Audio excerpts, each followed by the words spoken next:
बिस्मिल्लाहिर्रहमानिर्रहीम। अस्सलाम वालेकुम फ्रेंड्स, दिस इज़ मोहम्मद ज़हूर और आज हम सेक्शन 25 जो कि प्री कमेंसमेंट एक्सपेंडिचर के साथ डील कर रहा है, इसको स्टडी करें। ये कॉन्सेप्ट इतना मुश्किल नहीं है और स्पेशली अगर इसके कंटेंट को देखते हैं, जो लॉ वाला एक कंटेंट है वो बहुत इजी है।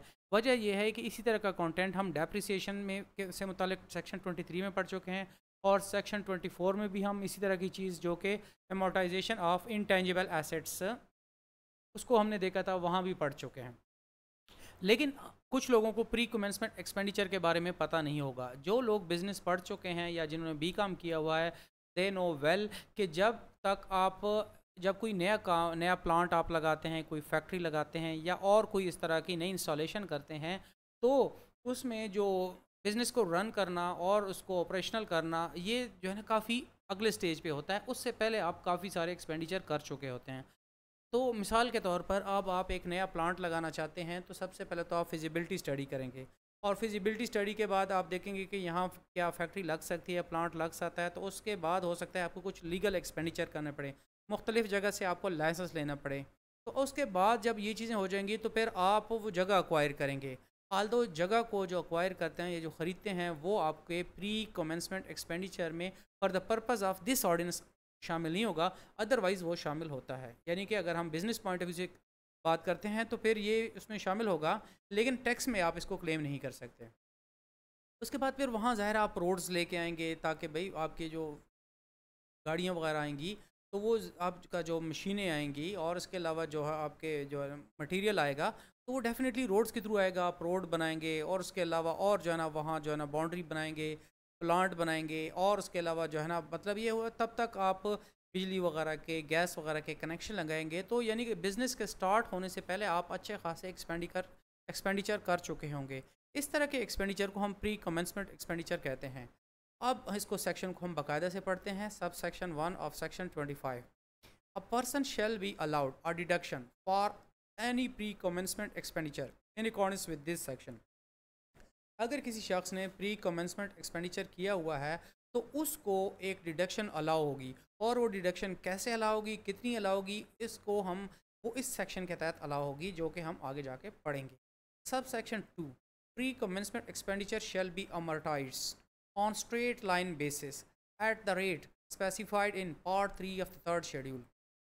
अब देखें, यहाँ कह रहा है कि जो आपने प्री कमेंसमेंट एक्सपेंडिचर आपने की हैं, इसको आप एमोर्टाइज़ करेंगे, उसको आप स्प्रेड करेंगे, उसको आप डिडक्ट करेंगे एक स्ट्रेट लाइन मेथड से। मतलब क्या हुआ कि हर साल आपने एक ही जितने डिडक्शन लेनी है, ठीक है।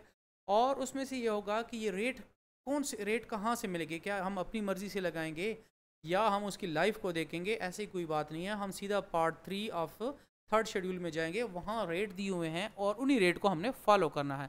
ये देखें, part 3 of the third schedule, pre commencement expenditure. इसका अगर हम देखते हैं सेक्शन 20 सेक्शन 25, तो यहाँ कह रहा है the rate of amortisation of pre commencement expenditure under section 25 shall be 20%।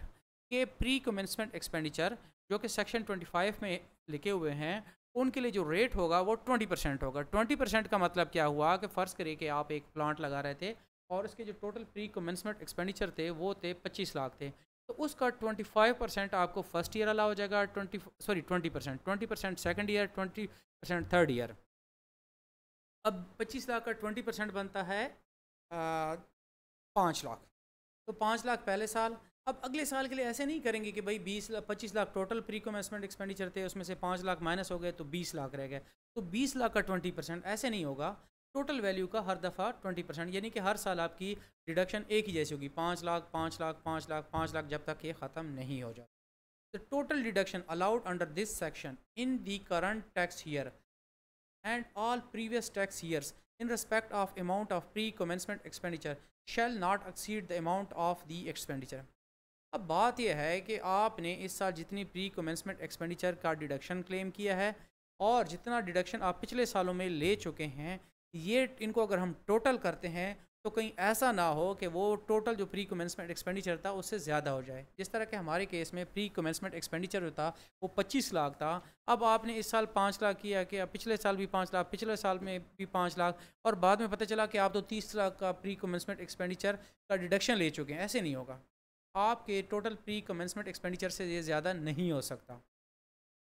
4, sub section 4 क्या कहता है? No deduction shall be allowed under this section where deduction has been allowed under another section of this ordinance for entire amount of pre-commencement expenditure in tax year in which it is incurred. अब बाज़ औक़ात ये होता है कि आपको law के किसी और सब सेक्शन में आपको एक फुल डिडक्शन अलाउ हो गई, या किसी और सेक्शन के तहत आपको डिडक्शन अलाउ फुल नहीं थी लेकिन बाय पार्ट्स थी, और आपने वो भी क्लेम कर ली और यहाँ से आप क्या कर रहे हैं? प्री कमेंसमेंट एक्सपेंडिचर भी कर रहे हैं। ऐसे नहीं चलेगा। वो पंजाबी में एक है कि खानियाँ भी दो दो ओ भी चोपड़ियाँ, मुझे खुद भी सही पंजाबी नहीं आती, लेकिन कुछ इसी तरह का मकसद होता है कि भाई आप जो है ना क्या कर रहे हैं कि कहते हैं मैं दो दो भी खाऊंगा और खाऊंगा भी शायद घी वाले पराठे, इस तरह। तो ऐसी चीज़ें नहीं चलेंगी कि भाई आप डिडक्शन क्लेम कर रहे हैं इधर प्री कमेंसमेंट एक्सपेंडिचर के तहत और उधर किसी और हेड के तहत। और बाज़ औक़ात ये होता है कि आपको सारा का सारा प्री कमेंसमेंट एक्सपेंडिचर जो होता है या सारा का सारा जो एक्सपेंडिचर होता है वो एक ही साल में अलाउ हो जाता है। अगर ऐसा हो गया तो फिर दोबारा ये बात आपने नहीं करनी। इन दिस सेक्शन, ये हम सब सेक्शन 5 पढ़ रहे हैं। In this section pre commencement expenditure means any expenditure incurred before the commencement of business wholly and exclusively to derive income chargeable to tax including cost of feasibility studies. अब यहाँ आपको definition बताई जा रही है कि प्री कमेंसमेंट एक्सपेंडिचर का मतलब क्या होता है। प्री कमेंसमेंट एक्सपेंडिचर का मतलब ये है कि बिज़नेस स्टार्ट होने से पहले जो भी आपने एक्सपेंसेस किए हैं, लेकिन वो एक्सपेंसेस होली एंड एक्सक्लूसिवली, यानी उनका जो टोटली मकसद हो और उसका मकसद जो सिर्फ़ और सिर्फ हो वो हो इनकम चार्जेबल टू टैक्स हो। कुछ और आप इसमें से एक्सपेंडिचर करते हैं जिनका बिज़नेस के साथ कोई रिलेशन ना हो, इस बिज़नेस के साथ कोई रिलेशन ना हो, तो फिर उसको हम प्री कमेंसमेंट एक्सपेंडिचर में नहीं शामिल करेंगे। Including cost of feasibility. अब इसमें कौन कौन सी चीज़ें शामिल हैं? वो हैं कॉस्ट ऑफ फिजिबिलिटी, कि आपने फिजिबिलिटी स्टडी की और कि क्या ये काम चलेगा, होगा, नहीं होगा। उसके अलावा कंस्ट्रक्शन ऑफ प्रोटोटाइप्स, और उसके बाद फिर क्या है? Trial production activities. अब प्रोटोटाइप का मतलब क्या हुआ कि ओरिजिनल चीज़ बनाने के लिए या कमर्शियल प्रोडक्शन स्टार्ट करने से पहले बाज़ औक़ात क्या करते हैं कि हम कुछ ऐसी प्रोडक्शन करते हैं, ऐसे मतलब सैंपल बनाते हैं ताकि उस सैंपल को स्टडी किया जा सके कि क्या ये ठीक है या नहीं। क्योंकि कमर्शियल प्रोडक्शन जब आप करते हैं और वो आइडिया फ्लॉप हो जाता है तो इससे आपको बड़ा लॉस होता है। तो इस तरह की चीज़ों को आप प्रोटोटाइप करते हैं। उसके अलावा ट्रायल प्रोडक्शन भी हो सकती है। ट्रायल प्रोडक्शन नॉर्मली आपकी कमर्शियल उसमें नहीं आती, सिर्फ और सिर्फ आपने यानी कि प्लांट को चलाया और जो आउटपुट आपकी बनी वो नॉर्मली ज़ाया हो जाती है। But shall not include any expenditure which is incurred in acquiring land. जैसा कि मैं पहले बात कर रहा था कि आपने लैंड एक्वायर की, उसके लिए जो आपने खर्चा किया, क्योंकि लैंड कहीं नहीं जाती, वो आपका एसेट है, वो जो है ना उधर ही रहेगा, तो जो है ना उसको आप अपने प्री कमेंसमेंट एक्सपेंडिचर में शामिल नहीं करेंगे। और विच इज़ डेप्रिशिएटेड और एमोर्टाइज्ड अंडर सेक्शन 22 और 24। या कुछ ऐसे खर्चे होते हैं, मिसाल की तरह आपने वहाँ मशीन लगा दी, कोई प्लांट लगा दिया, या आपने लाइसेंस ले लिया। अब आपको पता है कि ये जो चीज़ एसेट्स होते हैं इनके लिए आपको डेप्रिसिएशन अलाउ होती है सेक्शन 22 में। या जिस तरह आपने लाइसेंस ले लिया, कोई पेटेंट ले लिया, कॉपीराइट ले लिया, अब ये जो चीज़ें हैं ये आपको पता है इंटेंजिबल एसेट्स होते हैं और इनकी अमोर्टाइजेशन के लिए हमारे पास सेक्शन 24 है। तो भाई जो चीज़ सेक्शन 24 में डील हो गई तो उसको 24 में डील करेंगे, उसको प्री कमेंसमेंट एक्सपेंडिचर में नहीं शामिल करें, ना सेक्शन 22 वाले यानी कि डेप्रिशिएबल एसेट्स को इसमें शामिल करेंगे। आज के लिए इतना काफ़ी है, छोटी सी वीडियो और ये आसान से वीडियो है, लेकिन फिर भी मैंने कहा कि आपके लिए मैं वीडियो बना लेता हूँ ताकि आपको आसानी रहे। किसी चीज़ की फिर भी आपको समझ नहीं आती तो आप मुझसे पूछ सकते हैं। कल हम पढ़ेंगे सेक्शन 26 जो कि रिलेटेड है साइंटिफिक रिसर्च एक्सपेंडिचर।